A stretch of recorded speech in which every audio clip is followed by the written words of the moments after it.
بسم اللہ الرحمن الرحیم۔ غزوہ احد حصہ نمبر 2۔ ہنگامہ آرائی کے دوران رسول اکرم صلی اللہ علیہ وآلہ وسلم کو ایک چٹان لگی جس سے آپ کا نچلا ہونٹ زخمی ہو گیا۔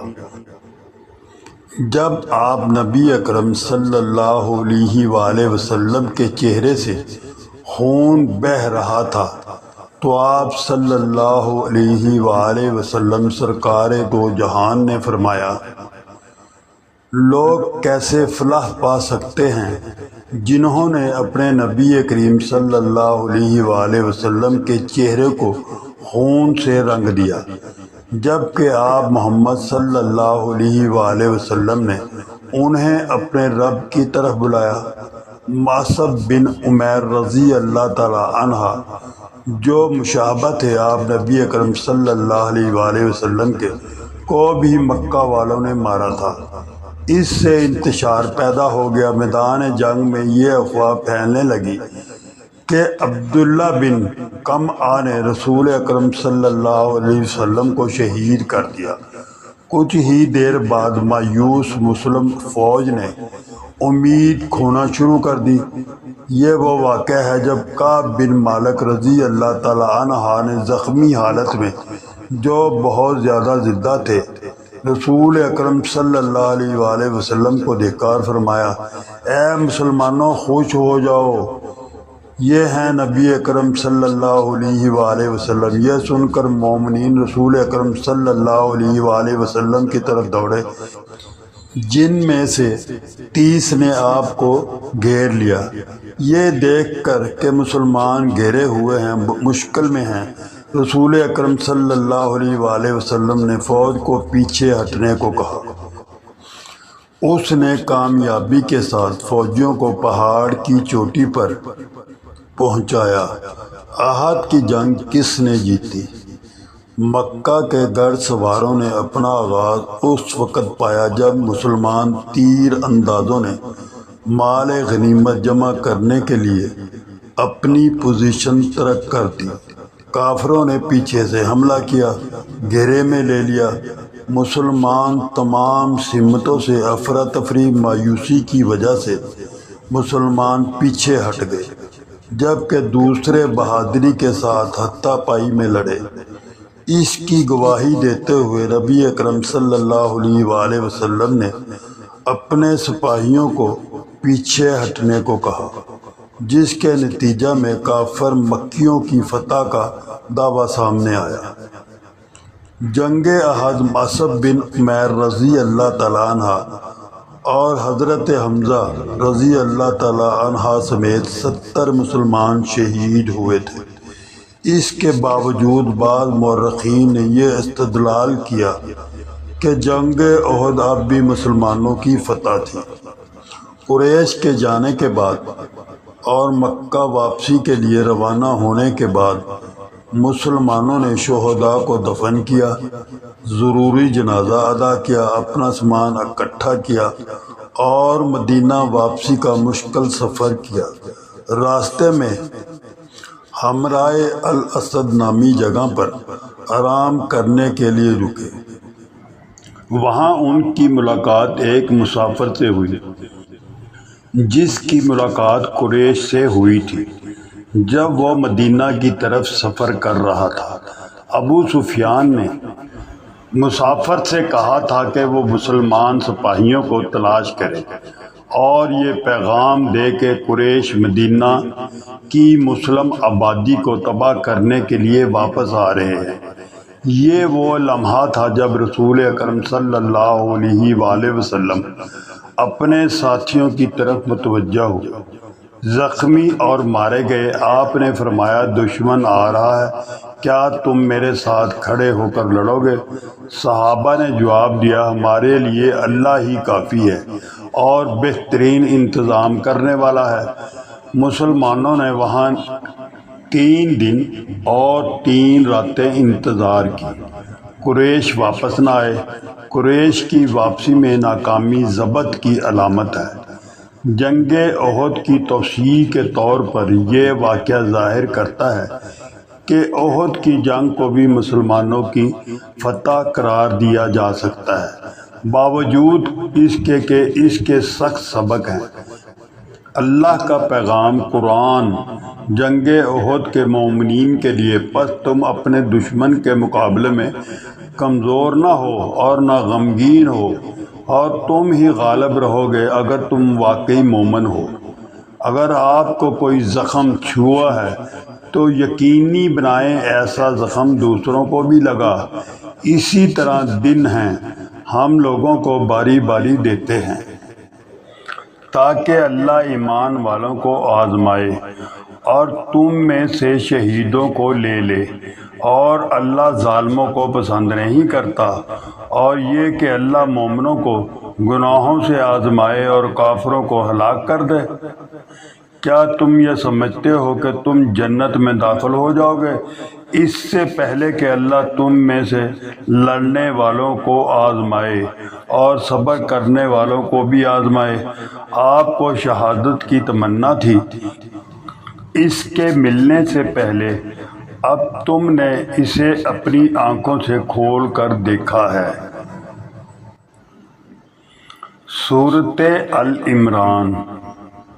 اللہ تعالیٰ نے قرآن میں جنگ احد کے بزدلوں کا ذکر کرتے ہوئے فرمایا، ہم کافروں کے دلوں میں رعب ڈال دیں گے کیونکہ انہوں نے اللہ کے ساتھ ایسے لوگوں کو شریک کیا جس کے لیے اس نے کوئی دلیل نہیں بھیجی۔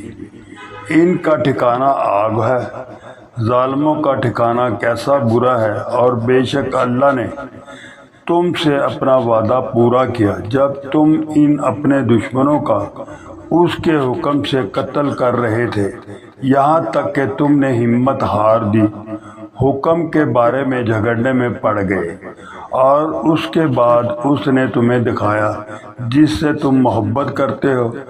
تم میں سے کچھ ایسے ہیں جو دنیا کی خواہش رکھتے ہیں اور کچھ آخرت کے خواہش مند ہیں۔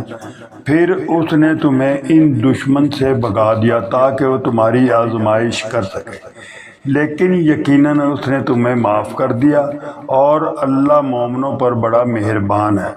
جب تم کسی کی طرف آنکھ اٹھائے بغیر بھاگتے تھے اور محمد صلی اللہ علیہ وسلم تمہارے عقب میں تمہیں واپس بلا رہے تھے، اللہ تعالیٰ نے آپ کو بدلے کے طور پر ایک کے بعد ایک تکلیف دی تاکہ آپ کو یہ سکھایا جائے کہ آپ اس چیز پر غم نہ کریں جو آپ سے بچ گئی تھی، اور نہ ہی آپ پر جو مصیبت آئی تھی، اور جو کچھ تم کرتے ہو اللہ اس سے باخبر ہے۔ پھر تنگی کے بعد اس نے تم پر امن نازل کیا، تم میں سے ایک جماعت کو نیند نے لپیٹ لیا جبکہ دوسری جماعت اپنے بارے میں سوچ رہی تھی اپنی جان کیسے بچائی جائے۔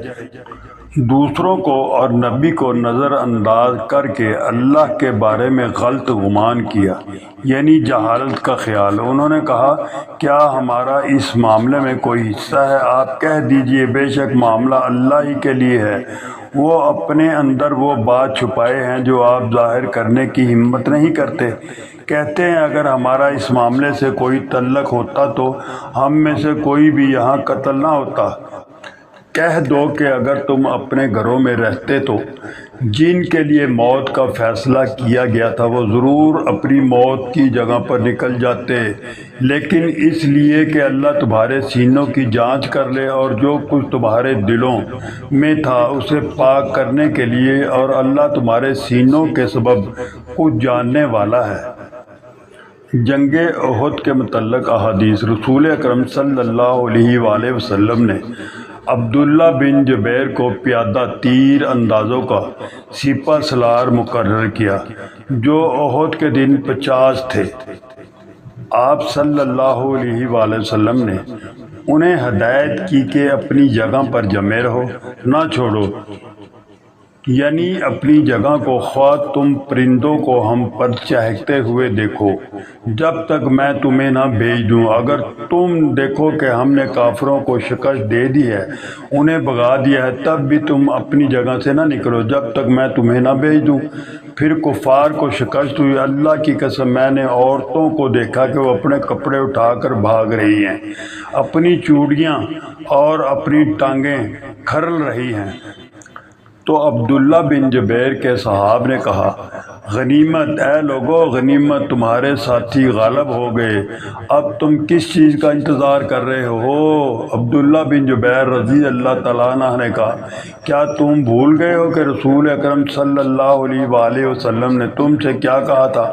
انہوں نے جواب دیا، اللہ کی قسم ہم لوگوں یعنی دشمن کے پاس جائیں گے اور مال غنیمت میں سے اپنا حصہ لیں گے، لیکن جب وہ ان کے پاس گئے تو شکست کھا کر واپس پلٹنے پر مجبور ہو گئے۔ اس وقت ان کے حکم میں رسول اکرم صلی اللہ علیہ وآلہ وسلم انہیں واپس بلا رہے تھے۔ رسول اکرم صلی اللہ علیہ وآلہ وسلم کے ساتھ صرف 12 آدمی رہ گئے اور کفار نے ہم پر سے 70 آدمیوں کو شہید کر دیا۔ صحیح بخاری میں ایک اور جگہ روایت ہے، رسول اکرم صلی اللہ علیہ وآلہ وسلم جب احد کے لیے نکلے تو آپ کے بعد صحابہ واپس لوٹے۔ اہل ایمان کی ایک جماعت نے کہا وہ ان کو قتل کر دیں گے جو واپس آ جائیں گے، لیکن دوسری جماعت نے کہا وہ انہیں قتل نہیں کریں گے۔ چنانچہ یہ الہام نازل ہوا کہ پھر تمہیں کیا ہوا کہ تم منافقین کے بارے میں 2 گروہوں میں بٹ گئے ہو؟ آپ صلی اللہ علیہ وآلہ وسلم نے فرمایا کہ مدینہ برے لوگوں کو اس طرح نکال دیتا ہے جس طرح آگ لوہے کی میل کو نکال دیتی ہے۔ صحیح بخاری۔ صحیح بخاری میں ایک اور جگہ روایت ہے کہ رسول اکرم صلی اللہ علیہ وآلہ وسلم جب احد کے لیے نکلے تو آپ کے بعض صحابہ منافقین واپس لوٹے۔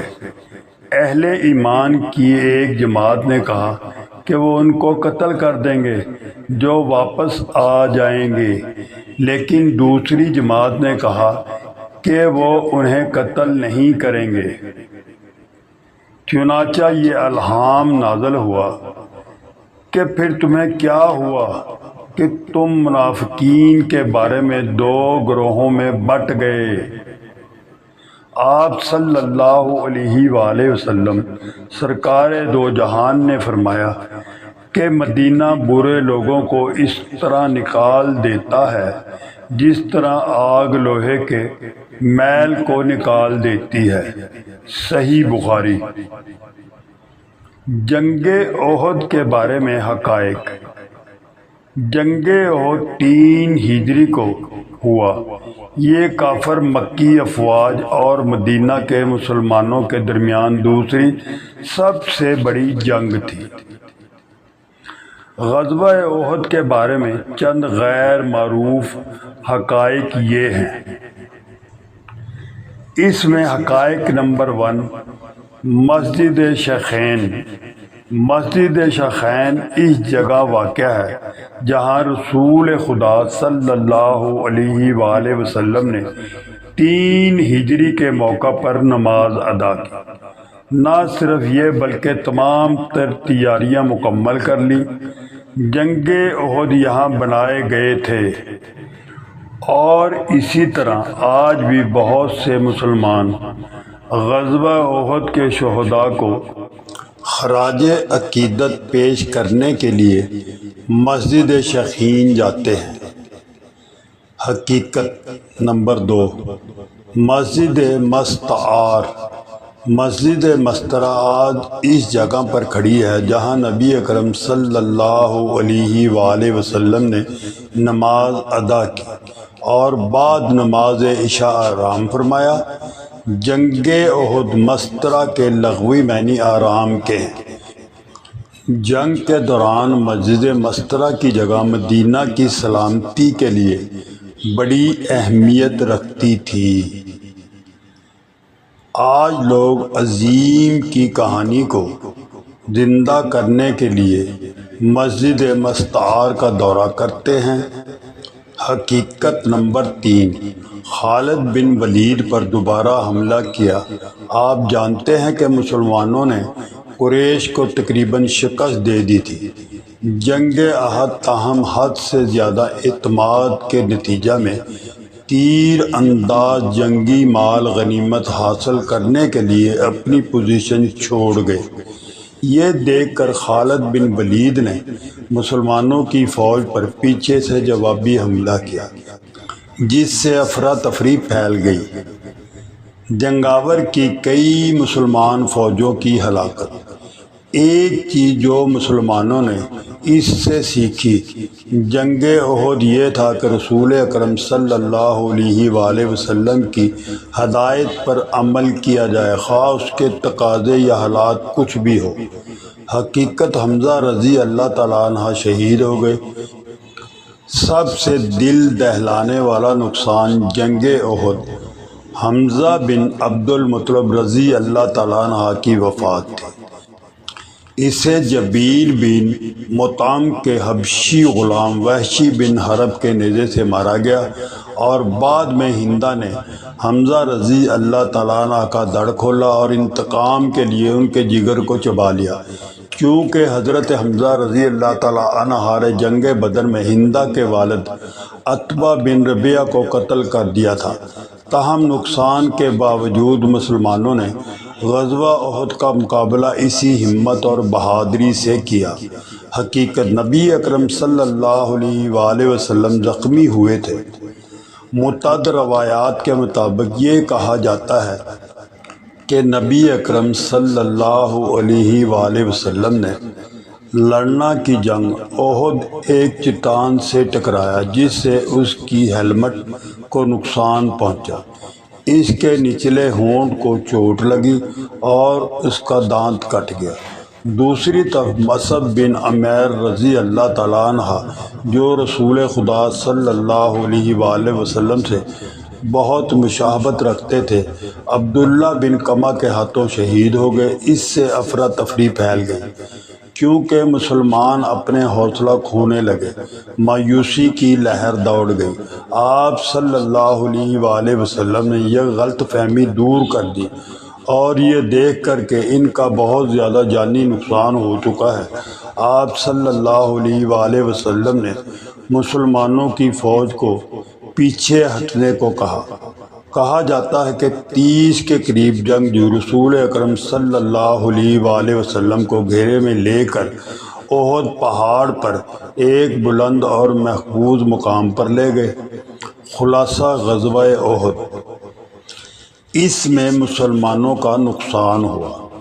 جنگ احد اس لیے نہیں کہ وہ تعداد میں کم تھے یا کمزور تھے، انہیں تکلیف ہوئی کیونکہ کچھ لوگ رسول خدا صلی اللہ علیہ وآلہ وسلم کے فرمان کو برقرار رکھنے میں ناکام رہے۔ اگر تیر انداز نبی اکرم صلی اللہ علیہ وآلہ وسلم کے حکم کی تعمیل کرتے اور احد پہاڑ پر اپنی پوزیشن پر رہتے تو فتح مسلمانوں کے ہاتھ سے نہ جاتی۔ تاہم مسلمانوں کی فوج کو شکست دینے کے بعد بھی صفاف مکہ اپنے آخری مقصد کو حاصل کرنے میں کامیاب نہیں ہو سکے، جو مسلمانوں کو ہمیشہ کے لیے تباہ کرنا تھا۔ جنگ احد ختم ہوا تو اللہ تعالیٰ نے قرآن پاک کی ایک آیات نازل فرمائی۔ محمد صلی اللہ علیہ وآلہ وسلم جنگ کو ثابت قدمی کا امتحان اور سزا کے طور پر بیان کرتے ہیں۔ مسلمانوں نے اس آیات میں الہام پایا، حدیث جیسا کہ اس نے ان کے ایمان کو تقویت دی اور انہیں خندق کی جنگ جیتنے کی طاقت دی۔ یہ تھی دوستو جنگ احد۔ اللہ پاک ہمیں حضرت محمد مصطفیٰ کے نقشہ قدم پر چلنے کی توفیق عطا فرمائے۔ دعاؤں میں یاد رکھنا۔ السلام علیکم ورحمۃ اللہ۔